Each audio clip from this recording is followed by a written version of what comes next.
The Galactic Council Chamber was one of the largest structures ever built. It was a ring-shaped station that floated around a blue-white star, a place where hundreds of species gathered to speak, argue, and try to control the future of the galaxy. Its halls were filled with diplomats, soldiers, and merchants. The air was thick with the sound of translators humming, voices layered on top of one another, and the quiet tension that came whenever humanity was mentioned. For most species in the galaxy, the council chamber was a place of security. For the oldest civilizations, it was a symbol of stability and cooperation. But in recent years, the mention of Earth had changed that calm into unease. The humans were still relatively new to the galaxy. They had only joined a few generations earlier, yet their presence had already shifted the balance of power. The reason was simple. Humans fought differently. The galaxy had seen thousands of wars across millennia. Armies clashed, fleets were destroyed, planets burned. But war had always been predictable in its own way. Soldiers were trained to follow orders, to retreat when their commanders told them, and to surrender when defeat became certain.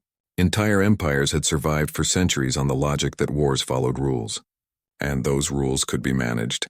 But when humans entered the picture, those rules broke. Council archives held countless reports of small human garrisons refusing to surrender, even when completely surrounded. Alien commanders told stories of humans charging into hopeless battles and somehow surviving. The losses humans were willing to take, the risks they accepted, and the fierce determination they showed seemed unnatural to other species, and these were only the regulars. That word, regulars, became a whisper in council chambers. It referred to the everyday soldiers of Earth. They were not elite, not special, not the most heavily trained. They were simply the average defenders of humanity, and yet entire fleets had been delayed or even turned back because of them. Ambassador Sealier of the Virus Alliance once described them in a closed meeting. They do not break. You expect soldiers to retreat, to run when the situation becomes hopeless. The humans do not. They hold and hold and hold until the enemy breaks first. That was the kind of testimony that left the chamber silent. Still, even with this knowledge, most council members had no idea what lay beyond the regulars. On a distant moon in the Rim territories, a small Thryn Dominion outpost had recently been attacked. The Thryn were a proud reptilian species known for their warlike history. They had fought dozens of campaigns, some against civilizations far older than themselves, and they had won often enough to gain respect. Their empire stretched across dozens of systems, and their generals believed no frontier skirmish could seriously threaten them. The outpost was guarded by 200 Thryn soldiers, enough to keep raiders or smugglers away. But when a group of human colonists protested Dominion expansion, the Thryn answered with force. The response they received shocked them. Only 40 human regulars were stationed at the colony. They were not equipped with the most advanced weapons, nor did they have heavy vehicles or air support. And yet, when the Thryn soldiers advanced, they were met with resistance so fierce that it felt as if the humans had an entire army. Lieutenant Rask, one of the Thryn officers, described the event later. They did not fall back. They did not even hesitate. Our charges broke against them as if we were the ones outnumbered. Every building became a fortress, every alley became a trap. When we destroyed their cover, they moved and attacked again. It was as if the ground itself belonged to them. Within 3 days, the Thryn were forced to call for reinforcements. The idea that 200 trained soldiers could be stalled by 40 human regulars was unbelievable. But it happened. The Thryn Dominion sent more troops, and soon the galaxy was watching. Back in the council chamber, the whispers grew louder. The humans are defending again, one delegate said. Only a few soldiers, and yet they hold, another answered. Regulars. Just regulars, someone added with a tone of disbelief. Ambassador Solara of the Klin Coalition leaned forward and spoke softly to her colleagues. You must understand, if this is what their ordinary soldiers can do, then what happens when they send their elites? The chamber grew silent at her words.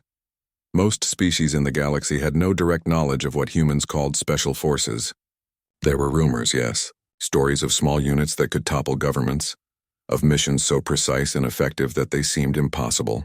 But no one in the council had ever truly seen them deployed on a large scale. The galaxy only knew the regulars, and already they were feared. Meanwhile, on the human colony under siege, the regulars fought with grim determination. Sergeant Daniel Cross, a veteran of several frontier skirmishes, stood with his squad inside a half-ruined building. Dust fell from the ceiling with every blast, but his men held their positions. "We're not giving them this colony," he told his squad. His voice was calm, steady, almost casual, even though the air shook with explosions. "They want us to break. They want us to run. That's not going to happen. Not today. Not ever," his soldiers nodded. They were tired, bloodied, but their eyes burned with the same fire. Every attack the Thryn launched was answered. Every attempt to push through was repelled. The Thryn had superior numbers, better equipment, and local control of the skies, but none of it was enough. Day by day, the battle turned into a story of endurance. The Thryn commanders began to grow frustrated. They expected fear, surrender, and collapse. Instead, they met walls of resistance, and far away alien observers recorded it all. In the Council archives, old warnings were revisited. When humanity first entered the galactic stage, their history was studied closely. Wars, revolutions, conflicts. Humanity's past was filled with them. Other species had been horrified at the scale of destruction, at the determination of humans to rebuild after every loss. The lesson was clear. Humanity did not stop.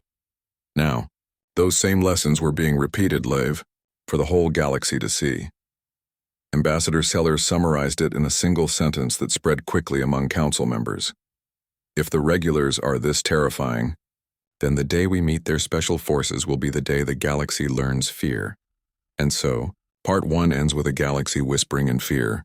Humanity had not yet revealed its strongest soldiers. The galaxy only saw their regulars, ordinary men and women holding ground against impossible odds. And already empires trembled, because the question that lingered in every council member's mind was simple. If this is what the regulars can do, then what comes next? The Thryn Dominion was not used to humiliation. For centuries, their fleets had conquered border systems, and their soldiers had marched across worlds with pride. They believed themselves to be among the strongest warrior species in the galaxy, so when word spread that a handful of human regulars had stalled their advance on a small colony, the Dominion's high command grew furious. "Unacceptable," hissed war leader Draven, his scales bristling under the council lights in their capital city. His voice rattled with anger as he slammed a clawed fist against the war table. 200 trained warriors delayed by less than 50 humans? The galaxy laughs at us. Other generals hissed their agreement. Pride and fury filled the chamber. To them, this was not just a military setback, it was an insult to the very name of the Dominion. One of the strategists, a pale-scaled Thryn named Keelar, tried to speak calmly. "The humans fight differently. Their regulars are—" "Do not use that word," Draven cut him off with a snarl. "Regulars? They are beasts dressed in metal, nothing more. And beasts can be crushed." The decision was swift. Reinforcements would be sent. Not just soldiers, but elite war beasts, advanced mechs, and additional fleet support. The Thryn were determined to erase the embarrassment and show the galaxy that no colony, human or otherwise, could resist their will. On the human colony, the defenders had already been fighting for a week. The settlement was scarred, buildings reduced to rubble, but the human regulars still held their positions. Sergeant Daniel Cross stood in the command shelter. Maps and makeshift screens spread out before him. His uniform was dirty, his eyes red from lack of sleep, but his voice carried steady authority. "They'll send more," he told his squad leaders. "The Dominion doesn't like being embarrassed. They'll want to crush us fast." Lieutenant Mira Alvarez, one of his closest officers, leaned over the table. "We don't have the numbers to hold if they send a real force." Cross smiled grimly. "Then we don't hold. We bleed them. Every street, every stone, we make them pay. We show them what humans do when pushed." The others nodded. They were tired, but their spirit was unbroken. Outside, colonists worked side by side with the soldiers, reinforcing barricades, preparing traps, and carrying supplies. Civilians who had never held a weapon now volunteered to support the defense. To the Thryn, it might have looked like desperation. To the humans, it was unity. The reinforcements arrived 2 days later. The sky burned with the glow of Dominion ships as they descended. Their transports landed with precision, unloading lines of soldiers in shining armor, towering war beasts with jaws like steel, and mechs that shook the ground with every step. The regulars watched from their positions. Private James Carter, one of the youngest soldiers in Cross's unit, swallowed nervously. "That's a lot of them," Cross put a hand on his shoulder. Doesn't matter. Numbers don't win battles, Carter. Heart does. Remember that. The Thryn began their advance, confident this time they would overwhelm the defenders. The first clash was brutal. Thryn soldiers charged with energy lances, their war beasts roaring as they smashed through barricades. The mechs fired streams of plasma that melted walls into slag. The humans responded with everything they had: rifles, grenades, and sheer determination. The streets turned into battlefields. Every ruined building became a fortress. Human squads moved like shadows, striking quickly, disappearing and reappearing in unexpected places. A Dominion officer roared into his communicator, "Advance! They are only humans!" But as his soldiers charged, they fell into traps, mines hidden under rubble, choke points filled with fire. The humans never stopped moving, never stopped resisting. Lieutenant Alvarez led a counterattack through a broken sewer system, surprising a squad of Thryn soldiers from behind. "Push them!" she shouted as her team opened fire, scattering the enemy. The war beast charged, terrifying in size and strength. But humans fought with tactics, targeting weak spots, using explosives, and coordinating their fire. One beast fell, then another, its massive body shaking the ground. Still, the Thryn kept coming. Back on the Dominion flagship, War Leader Draven watched the battle feed with growing frustration. "Why are they still standing?" he demanded. His tail lashed angrily behind him. "We outnumber them 10-1. Our technology is superior. Why do they not break?" The fleet commander shifted uneasily. "They fight as if retreat is not an option. They do not fear death," Draven hissed in disgust. "Fools. Every creature fears death." But deep down, he wondered, far away, news of the battle reached the Galactic Council. Reports spread through channels, whispered from diplomat to diplomat. "Still they resist," murmured an ambassador of the Zalari species. "Only regulars," another answered, shaking his head. "How long can they last?" someone asked. "As long as it takes," replied Ambassador Sealer quietly, remembering the warnings. The council chamber filled with uneasy silence. The galaxy had seen wars before, but never such a small force holding against such a storm. On the colony, the human defenders grew weary but refused to surrender. Nights were filled with the sound of distant fire and the glow of burning wreckage. Days were endless battles, each street fought over again and again. Private Carter sat beside Sergeant Cross during a rare, quiet moment. His hands shook as he cleaned his rifle. "How much longer can we keep this up, Sarge?" Cross looked out at the ruined skyline. "As long as we need to." "You don't think about time in a fight like this. You think about the next minute, the next street, the next breath. You keep going until the job's done." Carter nodded slowly, absorbing the words. It wasn't about survival anymore, it was about endurance. The Thryn grew angrier with each passing day. Their losses mounted. Every advance cost them more soldiers than they expected. Their war beasts lay dead in the streets, their mechs crippled by human ingenuity. Dominion broadcasts had promised a quick victory, but weeks later, the colony still stood. Finally, in desperation, War Leader Draven gave the order, "Burn it. Level the colony. Let the galaxy see what happens to those who resist the Dominion." Massive artillery units were brought in, the sky filled with fire. Buildings crumbled, smoke covered the horizon, and still the humans fought. In the middle of the chaos, Earth finally responded. Messages from the colony had reached human command, and reinforcements were being prepared. But they did not send fleets, nor did they send armies. They sent something smaller, something the galaxy had never truly seen before: special forces. Back on the colony, Sergeant Cross received the coded transmission late at night. The screen flickered, showing only a few simple words. "Hold. Reinforcements inbound." He stared at the message, then smiled faintly. He didn't need to know how many were coming or what form they would take. He only needed to know one thing: help was on the way. Lieutenant Alvarez noticed his expression. "What did command say?" Cross folded the device and slipped it into his pocket. "They said hold." Alvarez raised an eyebrow. "That's it?" "That's enough," Cross said. His eyes gleamed with quiet confidence. The battle wasn't over. In fact, it was only beginning. And so Part 2 ends with the Dominion pouring everything into the fight, yet still unable to break the humans. The regulars stood, battered but unyielding, while the galaxy watched in awe and fear. But soon something new would enter the battlefield. Something the galaxy had only heard rumors about. The special forces were coming. The colony was on fire. Buildings lay in ruins. Smoke curled into the dark sky, and the air was filled with the sound of distant explosions. For weeks, the human regulars had held the line against the Thryn Dominion. They were battered, exhausted, and low on supplies, but they were still fighting. Sergeant Daniel Cross crouched behind a broken wall, his rifle across his knees.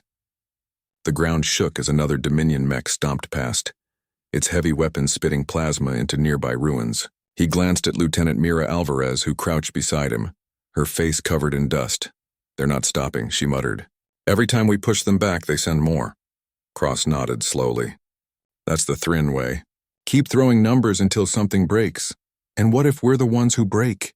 asked Private James Carter, his voice tight with fear. Cross looked at the young soldier and shook his head. "Not today, we hold. Command says reinforcements are coming." Carter frowned. "Reinforcements? What kind?" Cross's lips curved into a faint smile. "The kind the Thryn have never seen before." Far above the battlefield, a small human dropship slipped silently through the upper atmosphere. Unlike the massive Dominion warships, this craft was sleek, black, and built for stealth. Inside, 6 figures sat in silence. They wore dark armor with no insignia, only the faint outline of Earth's emblem on their shoulders. Their helmets were smooth and featureless, their weapons compact and deadly. These were not regular soldiers, they were special forces. The leader, Captain Elias Kane, checked the mission data one last time. His voice was calm, low, and steady as he addressed his team. "Our mission is simple. Break the Dominion's command structure. Cut off their supply lines. Cripple their ability to coordinate. The regulars have done their part. Now we do ours." The others nodded without a word. They did not need speeches or encouragement. Each of them had been trained for years, chosen from the best of the best. They were used to operating in the shadows, taking on missions that seemed impossible. The dropship shook as it passed through turbulence. One of the soldiers, Specialist Darius Holt, grinned under his helmet. "Feels like home already." "Stay focused," Kane replied. "We're ghosts here. We move fast, hit hard, and disappear before they know what happened." The dropship descended toward the surface. On the ground, the Dominion forces had no idea what was coming. War Leader Draven stood in his command center, watching as his soldiers pressed deeper into the colony. "End this," he growled. "I want the human defenders destroyed by sunrise." His officers saluted. Across the battlefield, the Thryn advanced once more, their mechs crushing rubble beneath their feet, their war beasts roaring as they charged. Plasma fire lit up the night. But then something strange happened. A Dominion supply convoy moving toward the front lines suddenly went silent. No signals, no distress calls, just silence. When scouts arrived, they found the convoy destroyed, its escorts wiped out with precision. An hour later, a communications hub went dark. The operators inside were found unconscious, their systems disabled. Then an artillery battery exploded without warning, its ammunition stores igniting in a chain reaction that lit up the sky. Draven slammed his claws against the table. "What is happening?" Reports poured in. Supply lines cut, command posts infiltrated, elite units vanishing without explanation. And always the same detail. No enemy was ever seen. Whispers began to spread among the soldiers. Some spoke of ghosts, others of invisible demons. The fear grew quickly, for even the Thryn, with all their pride, understood when an enemy moved beyond normal limits. Back at the human command shelter, Sergeant Cross received the first signs of change. He leaned over the comms console as a soldier reported in. "Sir, Dominion artillery is gone." "Just gone. Something blew it sky high." Alvarez blinked. "That wasn't us," Cross smiled faintly. "Then I know who it was." Carter's eyes widened. "You mean?" Cross nodded. "Special Forces. They're here." For the first time in weeks, the defenders felt a surge of hope. The Special Forces moved like shadows through the ruins. Captain Kane led his team with flawless precision. They did not waste time on unnecessary fights. Every move was planned. Every strike aimed at the heart of the Dominion's strength. At one point, Specialist Holt climbed the side of a ruined building, attaching a device to its roof. Moments later, a Dominion mech squad marched past below and the device detonated, collapsing the building onto them. Another time, Sergeant Lyra Chen infiltrated a command post, silently disabling guards before planting charges on the power core. The explosion that followed plunged half the battlefield into darkness. Every action sent ripples of fear through the Dominion ranks. Soldiers looked over their shoulders, unsure if death was waiting in the shadows. Commanders shouted orders only to find their communications cut. Supply officers panicked as their convoys vanished. The Special Forces were not an army. They were a storm, sudden, unpredictable, and unstoppable. In the council chamber, news of the unfolding battle reached the delegates. Reports came from spies, observers, and intercepted Dominion transmissions. "They are losing control," one ambassador whispered. "Convoys destroyed, command centers crippled," another added. "But who is doing it?" a third asked. Ambassador Seller of the Virus Alliance leaned forward. Her voice was heavy with realization. "It is not their regulars anymore. This is something else." The chamber fell silent. Even those who had once dismissed the rumors now looked uneasy.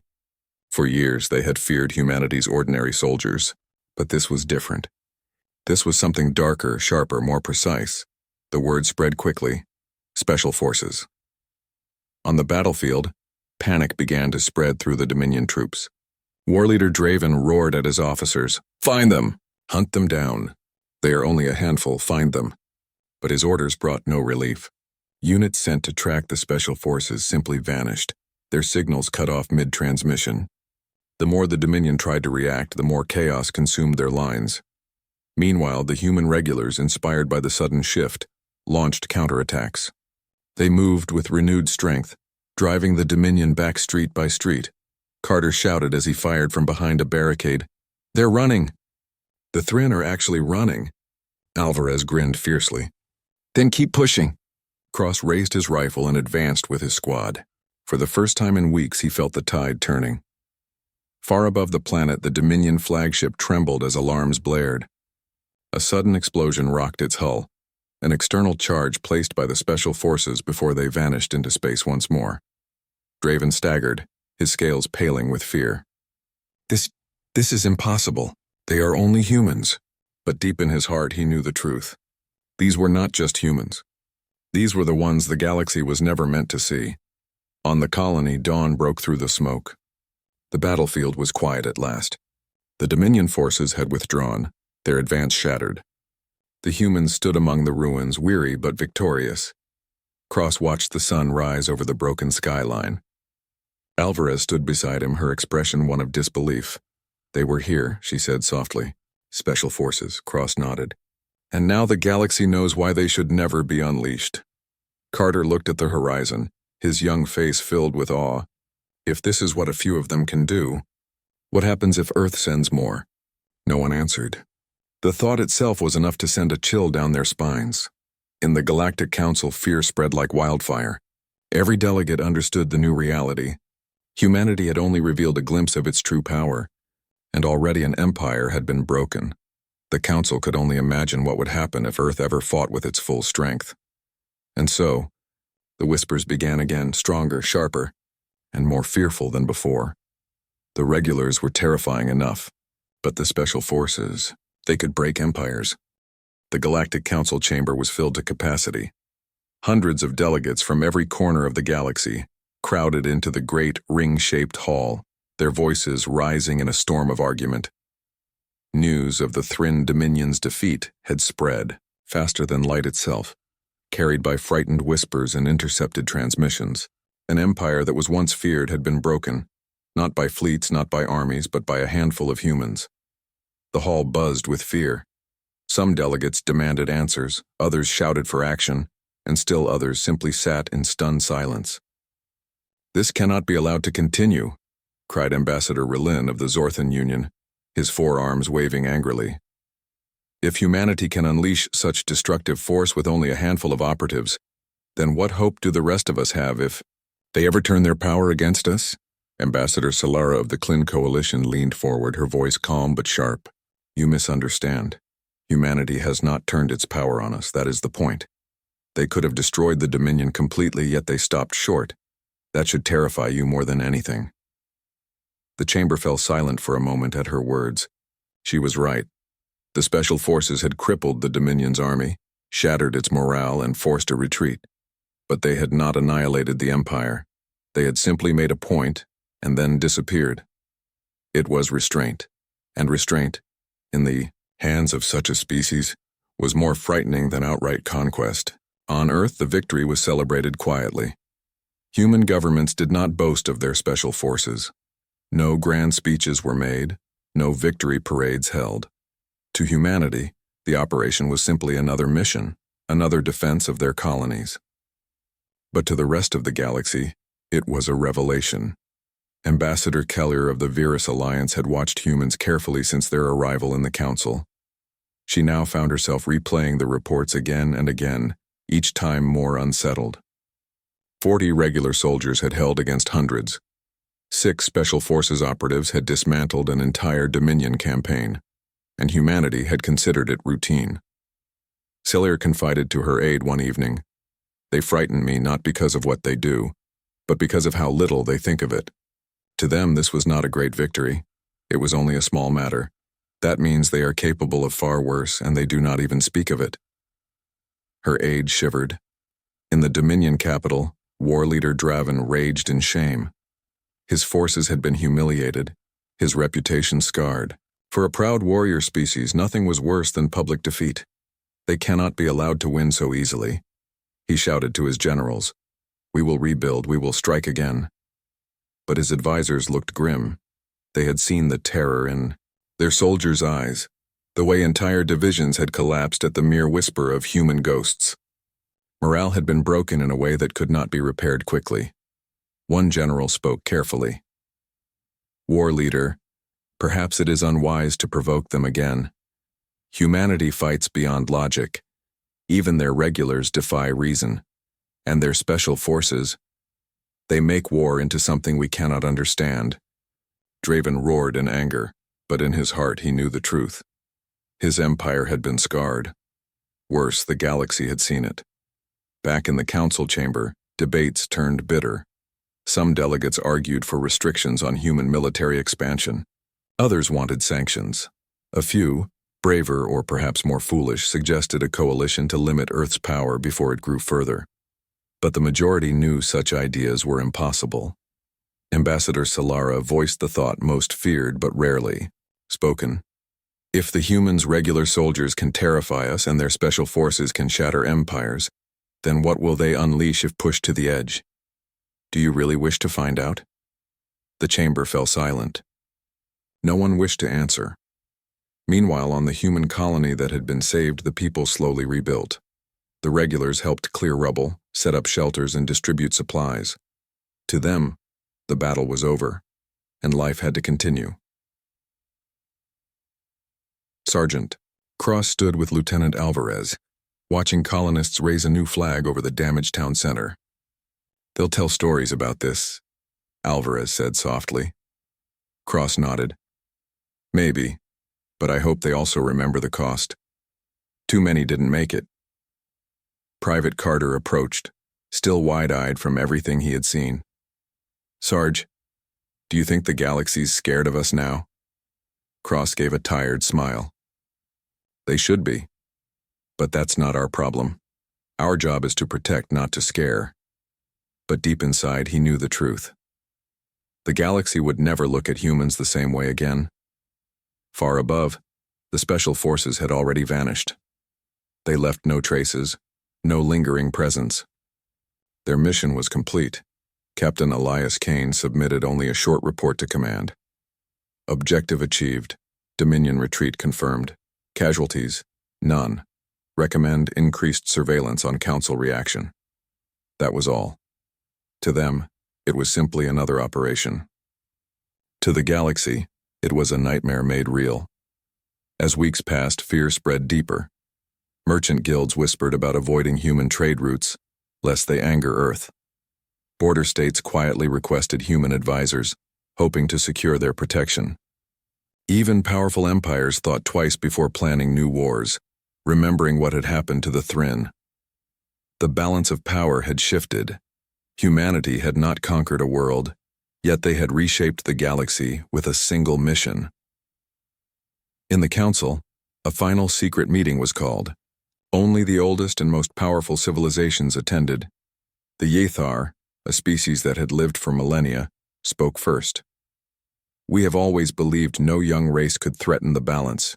We were wrong." The Zalari added, "If humanity decides to expand, none of us could stop them. Not even together," Ambassador Solara concluded. "Then our only path is peace. We must give them no reason to unleash their full strength. They must believe we respect them, even if fear is what guides us." And so, for the first time in generations, the Council agreed on something quickly. A message of friendship and cooperation was sent to Earth. On the surface, it appeared as diplomacy. Beneath the polite words, it was a plea. Do not turn your strength against us. On Earth, the message was received without much ceremony. The diplomats filed it away, the military made no comment, and the people went on with their lives. Humanity did not see itself as conquerors. They simply saw themselves as survivors, defenders, and explorers. But to the galaxy, they were something far greater and far more dangerous. One night, Ambassador Seller recorded her private thoughts, unsure if she would ever share them. "Fear spreads quickly," she whispered into her recorder. "The galaxy does not fear fleets or weapons anymore. It fears humans, ordinary humans. And now, it fears the shadows behind them, the special forces. I pray we never learn what humanity keeps hidden beyond even that." She turned off the device and sat in silence, for she knew, as did every delegate, that the most dangerous truth was this. The humans had shown restraint, and restraint meant they were capable of far worse. And so Part 4 closes with the Council. In fear, the Dominion humiliated, and the galaxy whispering in dread. The regulars had already been enough to terrify the stars. The special forces had shattered illusions of safety. Now the galaxy asked itself the question it did not want to answer. If this was only a glimpse of human power, then what would happen in a true war for survival? The galaxy was silent in a way it had never been before. Not silent because nothing happened, but because every civilization paused, watched, and considered humanity. Word of the Thrin Dominion's defeat had spread faster than light.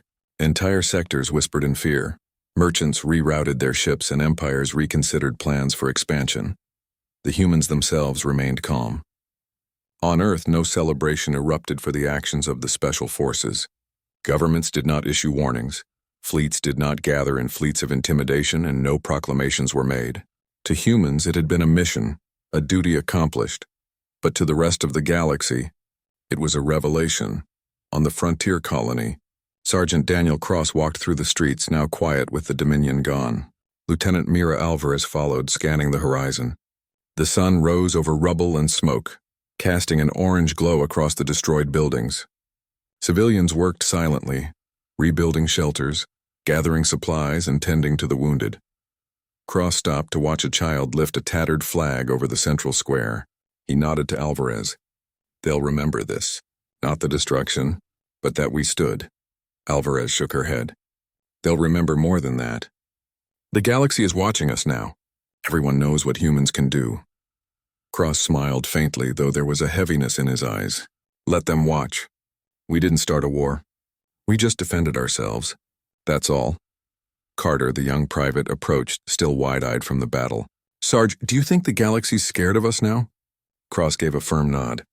"They should be. But that's not our concern. Our concern is surviving, protecting our people, and doing our duty. Fear isn't ours to manage, it's theirs." Even so, the truth lingered in the air. The galaxy had learned that humans fought differently. They endured, they adapted, and they never stopped. The regulars had proven it. The special forces had confirmed it. Above the colony, the Dominion forces regrouped.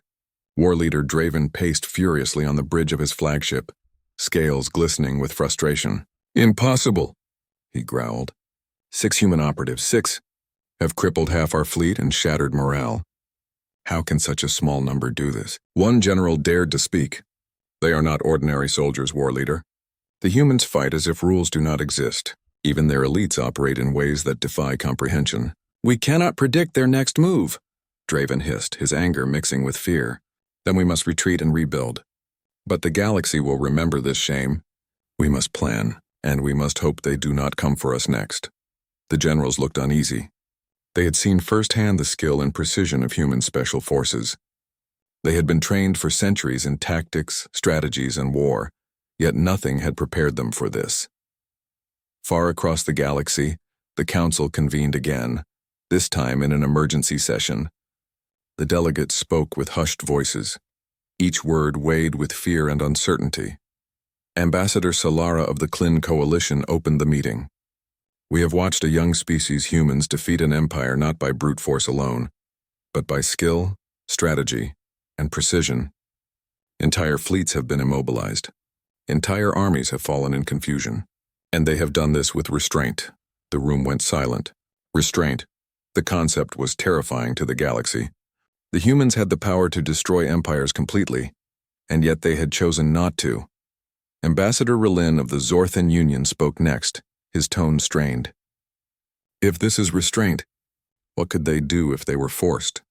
We cannot even imagine the scope of their power. Any conflict with Earth would be catastrophic. Murmurs filled the hall. Some delegates pressed for preemptive measures, for alliances to contain humanity. But the majority knew deep down that it was impossible. No coalition, no fleet, no combined armies could hope to withstand a human full-scale mobilization. On Earth, the government received diplomatic messages from across the Council. Allies and former rivals alike sent formal words of respect and caution. Your special forces have acted with precision, one message read. We acknowledge your right to defend your colonies. We will not interfere. Another message was even more cautious. Earth demonstrates power beyond imagination. We pledge peace and ask that our sectors remain unharmed. No human government celebrated. The messages were filed and life continued. Humanity did not see itself as a conqueror. It saw itself as a protector, a species defending its own against a galaxy that often misunderstood them. Yet the galaxy trembled, and word spread like wildfire. Humans did not boast, but the galaxy knew. When humans acted even quietly, the results were unmatched. In the colony, Sergeant Cross and his team had finally found a moment of calm. He sat on the edge of a collapsed wall, watching the sunrise. Alvarez stood nearby, surveying the rebuilding efforts. They'll remember this, she said. Every Dominion soldier, every council member. They'll remember what humans did here. Cross nodded. I hope they remember the lesson. We do not want war. We just want peace. But if they try to push us, they will see the full strength of humanity. Carter, sitting nearby, asked quietly, Do you think they understand what that means? Cross smiled faintly. Not yet. And maybe it's better that they don't. Some lessons are learned the hard way. Even in calm moments, humanity's power was a silent warning to the stars. Meanwhile, the galaxy continued to speak in whispers. Merchants avoided routes near human colonies. Border states requested human advisors to ensure their protection. Even powerful empires hesitated in expansion plans, remembering the destruction of the Thrin Dominion by a small group of humans. Stories spread of the regulars who held entire armies at bay, and of special forces who could dismantle campaigns before anyone realized they were under attack. The word fear took on a new meaning. It was not just fear of death or destruction, it was the fear of the unknown, of a species whose capabilities had only been glimpsed and yet were clearly beyond comprehension. Back in the Galactic Council, delegates recorded their findings in secret. Ambassador Cellier of the Virus Alliance spoke privately to her aides. They fight like no other species, she said quietly. Their regular soldiers terrify. Their special forces shatter empires. And the galaxy has seen only a fraction of what they can do. The question is, if humanity chooses to act, what will remain of us? Her aide shivered. Should we send warnings? Cellier shook her head. Warnings are useless. They do not threaten us, they only show restraint. That is what frightens us most. We have seen their mercy, but we cannot predict their limits. And so the galaxy held its breath. On the frontier colony, the humans rebuilt silently. Children played amid rubble, colonists cleared debris, and soldiers patrolled the perimeter, vigilant but calm. Sergeant Cross walked among them, checking on progress and encouraging the civilians. A small girl approached him holding a toy ship she had made from scraps. Are the bad people coming back? She asked. Cross knelt to her level, his face calm. No, they are gone, and we will make sure they stay gone. That is our job. She smiled faintly and ran back to her friends. Cross stood looking out over the colony. His thoughts were not of victory but of responsibility. Humanity had been seen. Humanity had been tested. And humanity had survived.